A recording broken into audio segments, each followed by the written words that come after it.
Hildan, Raya, kalian di mana? Kas, anterin gue kencing yuk, gue takut. Aduh, sama Hildan aja noh, gue capek banget Ray.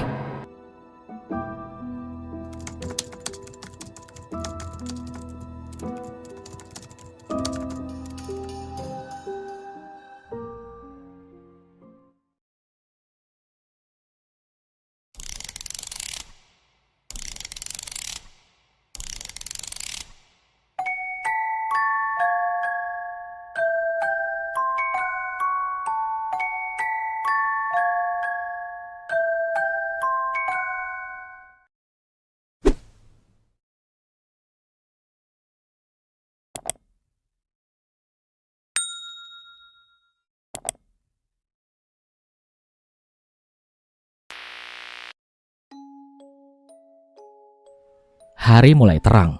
Segera aku bangunkan Zaki dan Fajar. Jar, Zak, bangun, udah pagi. Iya Kas, jawab Zaki lalu bangun dari tidurnya dan disusul oleh Fajar. Gimana Kas, Hildan sama Raya udah balik ke tenda belum? Tanya Fajar. Gua belum ngecek ke tenda sebelah Jar, jawabku.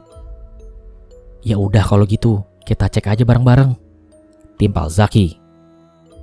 Akhirnya kami bertiga keluar dari tenda dan segera mengecek. Ternyata mereka tidak ada di dalam. Melihat hal ini aku makin khawatir. Kita harus cari sama-sama Jar, Zak, ungkapku pada Zaki dan Fajar. Kami memutuskan untuk mencari keberadaan Hildan dan Raya. Aku mencari di sekitar puncak Cermai bahkan sampai di bibir kawah. Namun aku tak menemukan apa-apa. Bahkan tidak ada jejak atau tanda-tanda bekas manusia serta hewan lainnya di puncak ini. Ini gimana nih? Tanyaku. Apa mereka udah pulang duluan kali ya? Jawab Fajar. Bisa jadi sih mereka pulang duluan. Soalnya gak ada tanda-tanda dari mereka di tempat ini. Jawab Zaki menimpali perkataan Fajar. Setelah kami melakukan pencarian dan juga perdebatan, kami memutuskan untuk turun gunung pagi itu dan melapor ke pos penjaga. Kami bertiga segera membongkar tenda dan memasukkan kembali ke dalam tas. Aku membawa tas milik Hildan, sedangkan Zaki membawa tas milik Raya. Fajar membawa tas yang berisikan 2 tenda serta sampah yang dikaitkan pada tasnya. Dengan perasaan tidak tenang, kami bertiga terus menuruni gunung itu. Bahkan sedikit berlari karena rasa takut, serta kepanikan yang luar biasa. Hari sudah mulai sore, kami berhasil sampai di kaki Gunung Cermai. Kami terus saja berjalan dan bertemu dengan seorang warga. Akhirnya kami menceritakan pada salah satu warga yang kami temui. Setelah itu kami dibawa ke pos penjagaan dan diinterogasi. Kami menceritakan runtutan kejadian semalam dan diputuskan pencarian sore itu juga.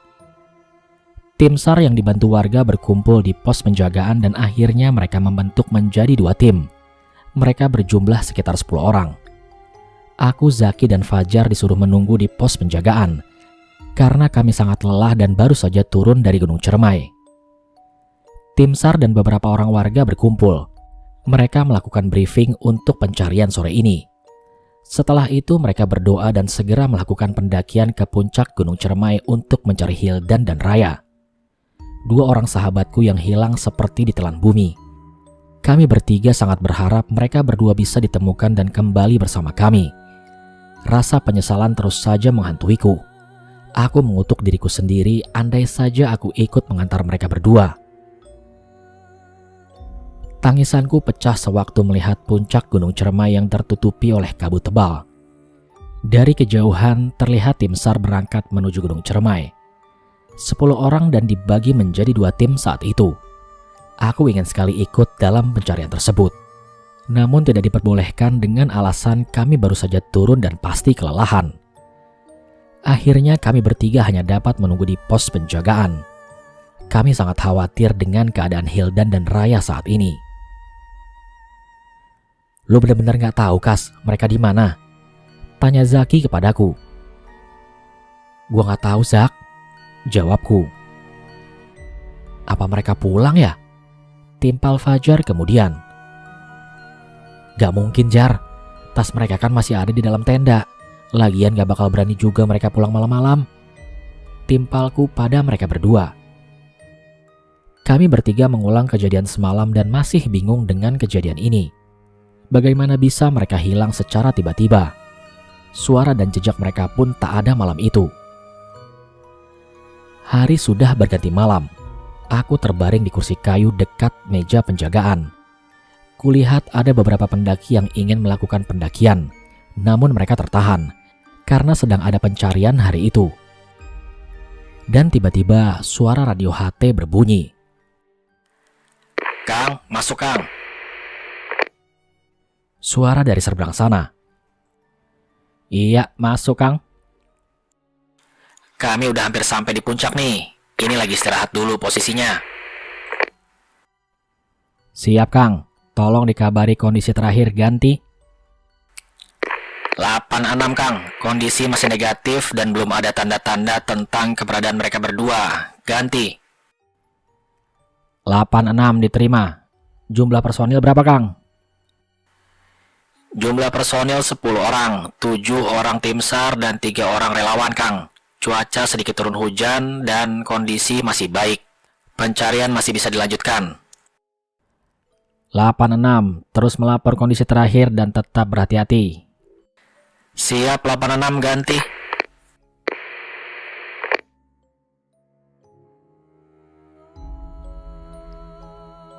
Percakapan mereka terputus. Aku yang mendengar hal itu menjadi sangat khawatir. Di Gunung Cermai sedang turun hujan. Hildan dan Raya gak bawa jas hujan. Bagaimana mereka bisa bertahan menghadapi dinginnya cuaca di atas sana? Aku terus saja memandang ke arah puncak Gunung Cermai. Memang tidak terlihat, namun aku tahu persis di mana letak puncak itu. Dari sini aku melihat kilatan petir dari balik awan di sekeliling Gunung Cermai. Ya Allah, jangan kau turunkan badai saat ini. Temanku masih di atas sana. Aku terus berdoa dalam hati, sambil terus memandang ke arah Gunung Cermai. Namun tiba-tiba... Kas. Aku kenal suara ini. Aku perhatikan lagi dan aku sangat terkejut. Aku sedang berada di dalam tenda. Dan tak lama dari situ Hildan masuk ke dalam tenda. "Hil, lu kemana aja? Di mana Raya?" Tanyaku dengan wajah kebingungan. "Raya, ada noh, lagi main api di depan," jawab Hildan. Mendengar hal itu aku bergegas menengok keluar tenda. Dan benar saja, Raya berada di luar tenda sedang bermain api. Aku mencubit tanganku sendiri berharap ini bukanlah mimpi. Dan ternyata ini adalah nyata. Aku tidak sedang berhalusinasi. Entah apa yang sebenarnya terjadi. Namun aku sangat senang telah melihat Hildan dan Raya telah kembali. Aku kembali membaringkan tubuhku di samping Hildan. Aku masih saja berpikir apakah ini benar-benar terjadi. Aku melamun dan memikirkan hal-hal itu. Dan tiba-tiba saja Raya melongok dari arah depan pintu tenda. "Kas, anterin gua kencing yuk. Gua takut sendirian," ucap Raya. Sontak aku kaget mendengar hal ini. Aku takut mimpiku menjadi kenyataan dan kehilangan mereka berdua. Akhirnya aku menyanggupi permintaan Raya. "Ayo Ray, gua temenin," jawabku dengan singkat.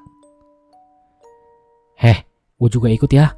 Gue juga mau kencing nih," timpal Hildan.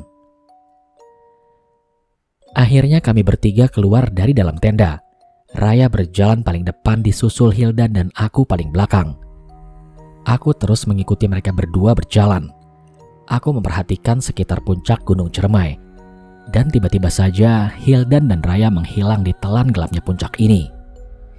Kejadian ini sontak membuatku sangat terkejut. Kemana perginya Raya dan Hildan? Mengapa tiba-tiba saja mereka menghilang? Aku kembali melihat keadaan sekitar. Hanya gelap dan angin yang bertiup sangat kencang. Tak ada tanda-tanda keberadaan kedua sahabatku ini. Dengan perasaan panik, aku mencoba mencari keberadaan mereka berdua. Sayup-sayup aku mendengar suara Hildan memanggil namaku. Namun aku tak tahu dari arah mana suara itu berasal. Jantungku berdetak sangat cepat. Aku terus mencari di mana keberadaan suara itu. Suara teriakanku menggema di puncak Gunung Cermai. Aku terus memanggil nama dua sahabatku itu, namun tak ada jawaban dari mereka. Kas, Lukas. Aku kenal dengan suara ini. Ini adalah suara Zaki dan Fajar. Tapi di mana mereka? Mendadak tubuhku menjadi sangat lemah. Aku putuskan untuk duduk di antara bebatuan yang ada di puncak Gunung Cermai. Air mata ini kembali menetes.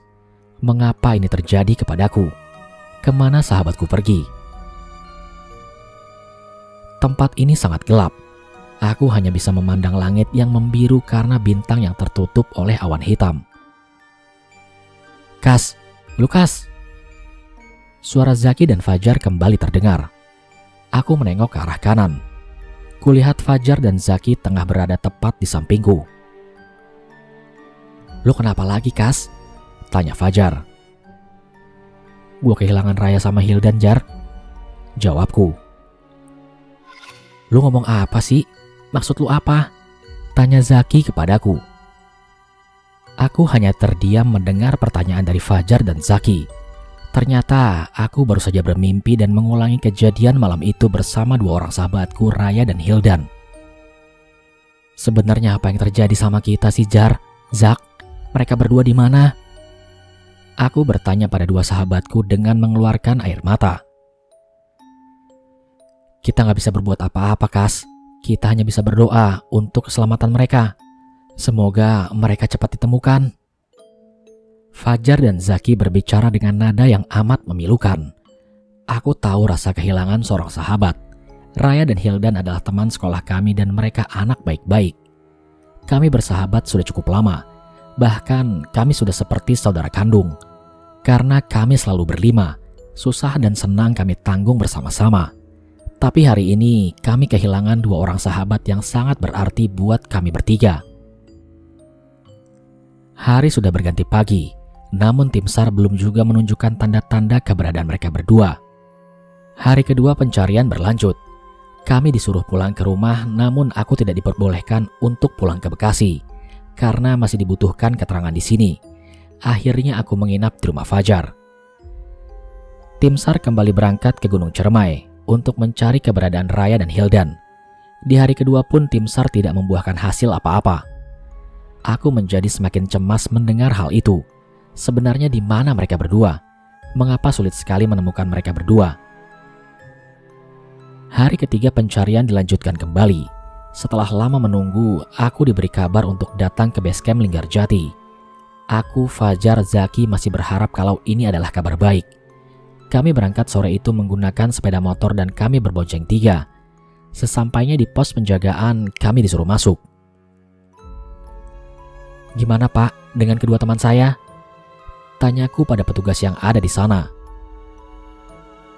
Dek Lukas, yang sabar ya. Kami semua sudah berusaha semaksimal mungkin. Namun kedua teman kalian belum bisa kami temukan. Ucap salah satu petugas itu. Lalu bagaimana, Pak? Tanya Fajar dan Zaki. Kalian dimohon untuk bersabar dan mengikhlaskan kepergian kedua sahabat kalian. Maksud Bapak apa? Tanyaku sedikit membentak dengan air mata yang mengalir di kedua belah pipiku. Dengan berat hati kami memutuskan untuk menghentikan pencarian ini, dikarenakan medan serta alat yang kami punya tidak memadai. Untuk itu kami mohon kepada kalian untuk bisa menerima keputusan kami. Lalu teman-teman kami gimana, Pak? Saya mohon, Pak, jangan hentikan pencarian ini. Saya mohon. Aku berbicara sambil menangis. Aku bersujud pada laki-laki tersebut dan tetap memohon untuk meneruskan pencarian itu. Kami mohon maaf ya, dengan sangat terpaksa pencarian ini kami hentikan. Tangisku dan kedua sahabatku pecah sore itu di kaki Gunung Cermai. Kami bertiga terus saja meronta-ronta dan memohon untuk meneruskan pencarian kedua sahabat kami. Aku, Fajar, Zaki hanya bisa menangis saat itu. Tak ada yang bisa kami lakukan. Mendengar berita kalau pencarian hari ketiga ini akan dihentikan, ini adalah sebuah pukulan berat bagiku dan kedua temanku itu. Kami masih menunggu tim SAR datang membawa secercah harapan. Setidaknya kami masih bisa melihat jenazah kedua sahabat kami untuk terakhir kalinya. Hari telah berganti menjadi malam. Dari kejauhan, aku melihat tim SAR dan beberapa warga yang baru saja turun dari puncak Gunung Ciremai. Wajah mereka terlihat lusuh dan kelelahan. Mereka melaporkan kabar terakhir dan hasilnya adalah negatif. Kami sudah terbagi menjadi dua bagian. Dua tim bergerak membelah hutan dan juga lembah, tapi nggak ada tanda-tanda dari mereka berdua. Sesuai yang telah kita sepakati, dengan sangat terpaksa pencarian ini kami hentikan, karena medan dan peralatan yang juga sangatlah minim. Kita juga udah kekurangan personil. Hujan yang lebat serta medan yang berat mengakibatkan jumlah personil menjadi berkurang. Maka dari itu dengan sangat terpaksa pencarian ini kami harus hentikan, ucap salah satu tim SAR kepada kami bertiga. Hal ini membuat aku dan kedua sahabatku menjadi lemah. Kami kembali meronta seperti anak kecil yang meminta belas kasihan pada ibunya. Kami memohon untuk meneruskan pencarian itu. Namun hal itu tidak bisa dilakukan, karena alat yang tak memadai juga personil yang kelelahan, serta medan yang teramat berat membuat keputusan ini harus diambil. Bagaimana aku bisa mempertanggungjawabkan ini kepada kedua orang tua Raya dan Hildan jika sampai mereka tahu bahwa anaknya hilang di Gunung Ciremai? Saat itu kami hanya bisa pasrah dan merasa sangat menyesal. Andai waktu bisa aku putar kembali, aku akan menjaga mereka sewaktu di puncak gunung itu. Aku terus saja menyalahkan diriku sendiri atas kejadian itu. Air mata ini tak henti-hentinya keluar dari kedua belah mataku. Sesak dadaku seakan tak terima dengan keputusan bahwa pencarian harus dihentikan. Aku masih berharap ada mukjizat dari Tuhan. Apa dari kalian ada yang tahu alamat atau nomor telepon orang tua dari Raya dan Hildan? Tanya petugas jaga yang ada di base camp malam itu. Saya tahu, Pak. Saya juga punya nomor telepon rumahnya Raya sama Hildan, jawabku dan langsung berdiri menghampiri laki-laki itu. Aku memberikan alamat serta nomor telepon rumah Raya dan Hildan. Setelah itu, mereka langsung menghubungi kedua orang tua mereka. Selamat malam. Apa benar ini orang tua Hildan? Kami dari tim SAR Gunung Ciremai ingin mengabarkan bahwa anak ibu dan bapak telah hilang di Gunung Ciremai 3 hari yang lalu. Ibu tenang dulu ya. Semua upaya telah kami maksimalkan. Namun sampai saat ini anak ibu belum bisa kami temukan. Saya berharap ibu serta bapak bisa segera datang ke base camp Gunung Ciremai via Linggarjati, ucap laki-laki itu di ujung telepon. Setelahnya laki-laki itu menghubungi orang tua Raya dan berkata hal yang serupa. Aku, Fajar, dan Zaki sudah pasrah jika sampai dimarahi habis-habisan oleh kedua orang tua Raya dan Hildan. Aku mengakui kalau ini adalah salahku dan aku bertanggung jawab atas hal ini. Aku tak bisa tidur semenjak Raya dan Hildan menghilang. Aku hanya bolak-balik di base camp dengan kembali menatap ke atap gunung tertinggi di Jawa Barat. Di mana kalian berdua? Ayo dong, pulang. Hanya itu yang terlontar dari lubuk hatiku yang paling dalam. Suara azan berkumandang. Kami melaksanakan sholat subuh berjamaah dan berdoa untuk keselamatan Raya dan Hildan. Aku masih sangat yakin kalau mereka bisa ditemukan. Dari kejauhan, aku melihat 2 mobil berwarna putih dan merah yang baru saja tiba di base camp Linggarjati. Itu adalah mereka, orang tua dari Raya dan Hildan. Mereka langsung menuju pos penjagaan. Dari sini, aku mendengar suara isak tangis dari orang tua Raya dan Hildan. Aku sangat merinding mendengar tangisan tersebut. Bukan karena takut, justru merasa sangat bersalah. Karena ulah-ulah mereka sampai hilang. Segera aku bangunkan Fajar dan Zaki. Mereka dengan sigap bangun dan mendengarkan tangisan dari kedua orang tua Raya dan Hildan. Kami bertiga saling memandang, dan seketika air mata ini kembali membasahi kedua pipi kami. Kami benar-benar merasa kehilangan 2 sahabat kami. Kami bertiga dipanggil untuk menghadap orang tua Raya dan Hildan. Aku berjalan paling depan. Seketika itu, aku langsung mencium tangan kedua orang tua Raya dan Hildan. Aku meminta maaf atas kecerobohan yang telah aku perbuat. Om, Tante, maafin Lukas. Semua ini salah Lukas. Andai malam itu Lukas mau mengantarkan Raya dan Hildan untuk kencing, pasti gak akan terjadi hal seperti ini. Aku berbicara dengan berlinang air mata dan terus menunduk. Kamu gak salah, Kas. Anak tante yang salah. Mereka gak izin untuk muncak waktu itu. Jika tante tahu, tante gak akan kasih izin. Jawab ibu dari Raya dan Hildan sambil membelai rambutku. Aku terus saja menunduk dan meminta maaf kepada orang tua Raya dan Hildan. Tangisan pun tak terbendung. Semua yang berada di pos penjagaan terhanyut dalam suasana yang memilukan ini. Aku sangat menyesal dan mengutuk diriku sendiri karena kecerobohanku. Lalu bagaimana keputusannya, Pak? Tanya ayah dari Hildan juga Raya. Kami sudah berusaha semaksimal mungkin untuk mencari keberadaan anak-anak Bapak. Namun karena keterbatasan alat serta personil, dengan sangat terpaksa pencarian ini kami hentikan. Jawab laki-laki yang bertanggung jawab atas pencarian ini. Baik kalau itu keputusan Bapak, tapi kami akan tetap ingin anak kami ditemukan, ungkap ayah Raya dan Hildan. Hildan terbilang anak dari keluarga yang berkecukupan.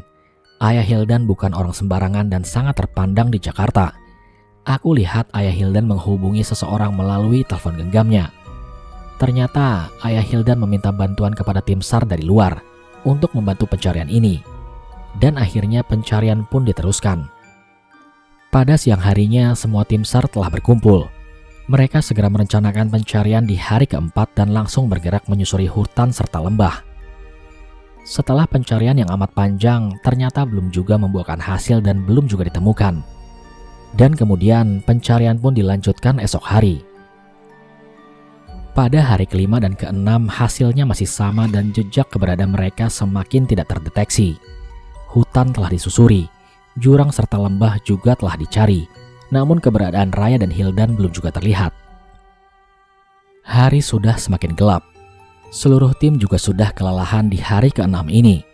Akhirnya diputuskanlah untuk menghentikan pencarian malam itu. Sebagian tim SAR masih berada di Gunung Cermai dan sebagian lagi berkumpul di base camp. Semua beristirahat dan akan melanjutkan pencarian esok hari. Matahari telah menunjukkan sinarnya. Semua tim SAR telah berkumpul dan bersiap untuk melanjutkan pencarian di hari ketujuh. Kali ini tim SAR melakukan pencarian melibatkan lebih banyak personil. Bahkan mereka sampai menggunakan helikopter guna menghemat tenaga dan memudahkan pencarian di tempat-tempat yang sulit terjangkau oleh tim SAR. Setelah persiapan selesai, mulailah mereka mencari keberadaan Hildan dan Raya di Gunung Cermai tepat pukul 8 pagi. Hampir siang hari, mereka berdua belum juga ditemukan. Aku menjadi semakin cemas, terlebih kedua orang tua Raya dan Hildan. Sejak hari keempat, mereka terus berada di tempat ini, berharap anaknya bisa segera ditemukan. Kami mungkin sudah sangat lelah, semangat pun sudah hampir habis. Namun harapan kami belum hilang dan terus percaya bahwa kami akan menemukan Raya dan Hildan. Kami terus saja berdoa dan tak menjauhkan pandangan kami ke Gunung Cermai saat itu. Dan tiba-tiba... Basecamp masuk basecamp. Suara dari radio. Iya masuk, ganti. Kami melihat 2 orang berada di kawah Gunung Cermai, ganti. 86, segera lakukan evakuasi dan bawa penemuan ini. Medan sangat terjal, Pak. Harus bawa helikopter kayaknya nih. Ganti. 86, armada segera merapat untuk bantuan di kawah Gunung Cermai. Terkopi, Komandan 86. Mendengar kabar ini, aku berharap ini adalah akhir dari pencarian yang panjang dan aku bisa bertemu 2 sahabatku lagi. Hari sudah semakin siang. Akhirnya temuan ini membuahkan hasil. Jenazah ini langsung dibawa ke balai desa untuk dilakukan otopsi. Dan benar saja, kedua jenazah ini adalah Raya dan Hildan yang hilang di puncak Gunung Cermai, Atap, Jawa Barat 7 hari yang lalu. Kami semua berkumpul di balai desa, menunggu jenazah Raya dan Hildan selesai diotopsi. Isak tangis tak henti-hentinya terdengar di ruangan yang cukup besar itu. Aku, Fajar, dan Zaki menunggu dengan cemas. Akhirnya jenazah Hildan dan Raya dibawa ke tengah-tengah kami semua. Terdengar suara isak tangis dari kedua orang tua Raya dan Hildan menggema di ruangan ini. Hildan, Raya, maafin gua ya. Aku Aku terus saja menangis dan meronta karena ingin memeluk kedua sahabatku itu untuk terakhir kalinya. Setelah itu mereka dimandikan dan dikebumikan di tempat tinggalnya masing-masing. 7 hari pencarian yang sangat panjang, namun aku bisa bertemu kembali dengan sahabatku, walau kalian sudah tak bernyawa lagi. Teruntuk Hildan dan Raya, kalian sahabat baikku. Banyak kenangan-kenangan indah saat bersama kalian berdua. Ini adalah pendakian pertama dan juga pendakian yang terakhir kita. Aku selalu merindukan kalian berdua. Semoga kalian tenang di surga sana. Demikian cerita Gunung Cermai 1996. Semoga kita semua dapat mengambil pelajaran bagaimana arti dari sebuah persahabatan, dan yang terpenting adalah mendaki bukanlah untuk mencari siapa yang paling cepat sampai di puncak tertinggi. Namun bagaimana kita bisa mengalahkan ego tertinggi dari diri kita sendiri. Ingat, jangan pernah meninggalkan temanmu, bagaimanapun keadaanmu. Aku meminta sedikit waktu untuk kalian mendoakan dua sahabatku ini. Semoga mereka berdua tenang di surganya Allah Subhanahu wa Ta'ala. Muhammad Raya dan Hildan Rahmadi. Gua Lukas izin pamit, salam lestari.